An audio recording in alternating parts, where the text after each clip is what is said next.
Salut les amis, on est aujourd'hui le lundi 22 janvier 2024 et je vais faire deux vidéos aujourd'hui qui vont être dédiées au jambon salé, jambon cru, jambon de Parme, jambon d'Aoste. Voilà, il existe beaucoup de finalités sur ce jambon selon la région, selon le pays, etc. Selon le mode d'affinage, selon la durée d'affinage, voilà. Donc, je vais essayer de vous expliquer un petit peu rapidement comment on fait un jambon cru. Pour ceux qui ont eu la chance et le privilège l'année dernière de goûter nos jambons crus en venant nous rendre visite. Cette année, j'en ai préparé un petit peu plus parce que effectivement l'année dernière, j'en avais fait 5, mais ça n'a pas suffi. Voilà, donc là, j'en ai fait un peu plus cette année. Là, j'aurais terminé avec ce que je vais vous présenter aujourd'hui. J'aurai 8 jambons préparés. Alors, c'est un petit peu de travail, mais c'est surtout beaucoup de patience pour l'affinage. Alors, la première vidéo va être une vidéo qui va vous permettre de voir un petit peu quelles sont les conditions pour pouvoir préparer un jambon salé, les ingrédients que j'utilise. Il n'y a pas de grands secrets, hein. J'ai des petits mélanges un peu personnels pour l'affinage de mes jambons, pour le salage de mes jambons, mais je vais vous expliquer tout ça, on va partager ensemble. Encore une fois, on a un environnement et un cadre qui se prêtent totalement à la préparation de salaisons pendant les périodes d'hiver. Comme vous pourrez le constater, je suis dans mon laboratoire et la température est de 3 degrés. Voilà, donc 1000 mètres d'altitude, air relativement sec. Tout ça, ça se prête très très bien donc pour le séchage, hein, des saucissons, des chorizo, des poitrines, des bacon, des copas. Alors celles-ci sont celles qui sont déjà à peu près finalisées. Et dans le séchoir juste à côté, eh bien, il y a ensuite celles qui sont en cours de séchage. Voilà. Donc pour le jambon, je fais une préparation.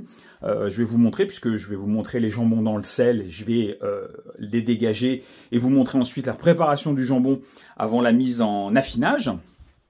Donc la préparation du jambon lui-même, je n'ai pas fait de vidéo cette année et c'est vrai que j'aurais dû vous faire une vidéo pour vous montrer la préparation sur la cuisse, sur le jambon complet. Puisqu'il y a deux préparations différentes. Cette année, j'ai tenté donc de faire la préparation traditionnelle de ce qu'on appelle le jambon à l'os, donc où la tête de fémur dépasse. Et j'ai préparé des jambons où j'ai fait un désossage intégral et où j'ai reconstitué mon jambon et recousu mon jambon de façon à ce qu'il puisse passer en intégralité sur la machine à jambon pour le tranchage. Voilà. Donc vous aurez l'occasion, certainement sur la deuxième vidéo tout à l'heure, de voir les deux modes de jambon désossé avec donc la couture et le mode traditionnel de jambon à l'os. Pour mettre mes jambons au sel, alors la pratique est simple, il faut préparer donc une caisse de salaison. Donc moi j'avais préparé une caisse de salaison avec ce que j'avais un peu sous la main. Ma caisse de salaison m'a déjà servi l'année dernière, elle a fait du très très bon travail. Et donc j'ai réutilisé à nouveau cette caisse de salaison cette année. L'avantage de cette caisse, c'est que j'arrive à mettre dedans 4 gros jambons de 10 à 12 kilos chacun. Avec le sel, alors je vous cache pas que elle fait un poids de mort, la caisse à déplacer, puisque normalement elle n'est pas dans mon laboratoire, mais dans la pièce d'affinage juste à côté. Là je l'ai ramené dans le laboratoire pour pouvoir faire la vidéo. Donc je prépare moi-même donc mon sel de salaison et je vais vous donner donc cette petite recette. Alors on pourra voir sur la caisse, je me note les dates approximatives de sortie de jambon du sel, sachant que il faut respecter après une certaine durée dans le sel. Voilà. Donc là, je viens d'ouvrir, on peut constater. Alors, on a un sel qui est totalement aromatisé. Alors, ce qui est dommage, c'est que moi, je suis au-dessus. L'odeur qui s'en dégage, c'est juste une folie. Hein, ça sent super bon. Donc, j'ai un sel que je prépare avec pas mal de choses que je vais vous montrer. Déjà, important, il faut utiliser du sel gris ou du sel spécial salaison pour qu'il n'y ait pas de nitrite dedans. Hein, vous avez certainement entendu parler de cette folie du nitrite cancérigène qui permet aux salaisons, au jambon d'avoir une belle couleur rosée, etc. bah, moi je fais de la préparation traditionnelle, donc je n'utilise pas de nitrite. Alors même sur des jambons cuits, moins de conservation, moins joli, le jambon il est gris, il est pas rose, mais voilà, c'est bien meilleur pour notre santé. Donc à utiliser ce genre de sel. Là, on a du sel gris spécial salaison. Moi, c'est celui que j'utilise. Alors, dans la caisse de salaison ici, il n'y a pas moins de, pas loin de 50 kg de sel dans cette caisse. Puisqu'encore une fois, comme je le dis, le sel n'est absolument pas perdu. Cette caisse est perforée dans le fond, ce qui permet donc à l'humidité qui va sortir de nos jambons, au jus qui va sortir de nos jambons de s'évacuer.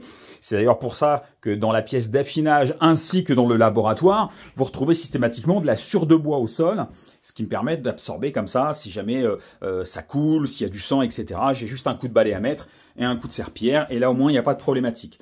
C'est bon que ça absorbe, et puis en plus ça m'évite de glisser au cas où effectivement je viendrais à glisser sur quelque chose de mouillé. Donc dans ce sel, je viens intégrer des herbes de Provence. Donc herbes de Provence que moi je prends en très gros sachet. Je viens intégrer du laurier. Alors j'ai la chance d'avoir du laurier que je récupère chez mon beau-fils, chez Jessie. Donc tous les ans je récupère mon laurier, je le fais sécher et puis je prépare mon petit pot de laurier. Ensuite, il vous faut du mélange 5 baies, il vous faut du grain en poivre noir comme ça, il va falloir de la baie de genièvre, de l'épice, du 4 épices. Alors ça, c'est une petite finalité qui est la mienne, de rajouter un petit peu de 4 épices dans ma préparation. Ensuite, il va nous falloir du poivre. Alors le poivre, il va nous en falloir un petit peu dans la caisse de salaison, et vous verrez tout à l'heure dans la deuxième vidéo, c'est quelque chose que j'utilise aussi en quantité pour remettre ensuite en affinage, donc dans les sacs à jambon, les jambons. Et une fois qu'ils sont dans les sacs à jambon, eh ben, ils sont partis pour un affinage minimum de 6 mois. Idéalement 8 à 9 mois, ça nous permet d'avoir vraiment quelque chose de très très sympathique. Mais bon, au bout de 6 mois, pour les plus gourmands, vous pouvez taper dans les premiers jambons. Voilà. Mais l'année dernière, on s'est bien rendu compte qu'effectivement, quand on commence à arriver autour de 8 à 10 mois d'affinage, ça commence à être beaucoup plus sympathique au niveau du goût. Voilà.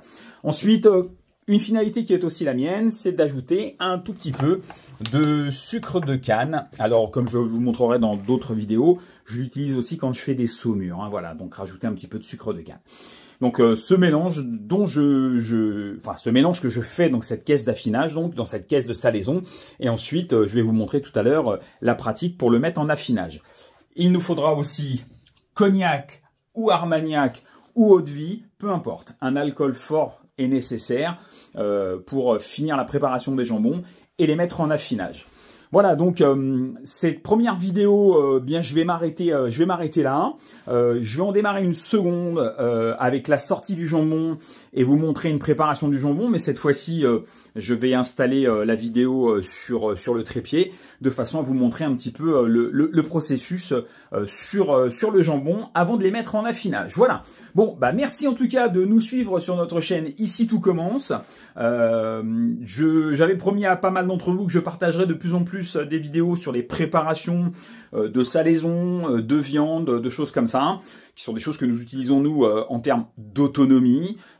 Et pour nous personnellement, encore une fois, le coût de revient est nettement inférieur à celui du commerce. La qualité est nettement supérieure.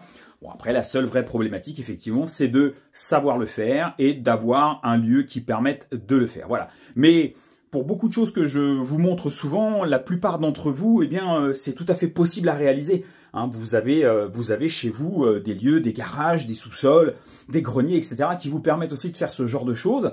Alors peut-être des fois, par exemple, sur de la salaison, sur des durées un petit peu plus courtes, puisqu'encore une fois, il faut que la température moyenne extérieure ne soit pas supérieure à une quinzaine de degrés. Donc forcément, nous, c'est plus propice en montagne. Comme je vous l'ai montré, là, actuellement, il fait 3 degrés dans mon laboratoire. Et pourtant, on est en remontée de température très, très franche depuis quelques jours.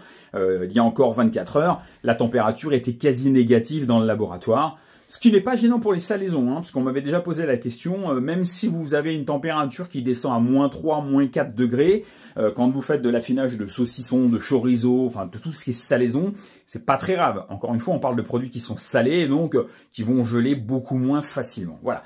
Donc je stoppe cette première petite vidéo et j'en démarre une seconde. Donc pour ceux que ça intéresse, eh ben, vous aurez plus qu'à suivre sur la deuxième vidéo. Et encore merci et à tout de suite pour ceux qui nous suivent.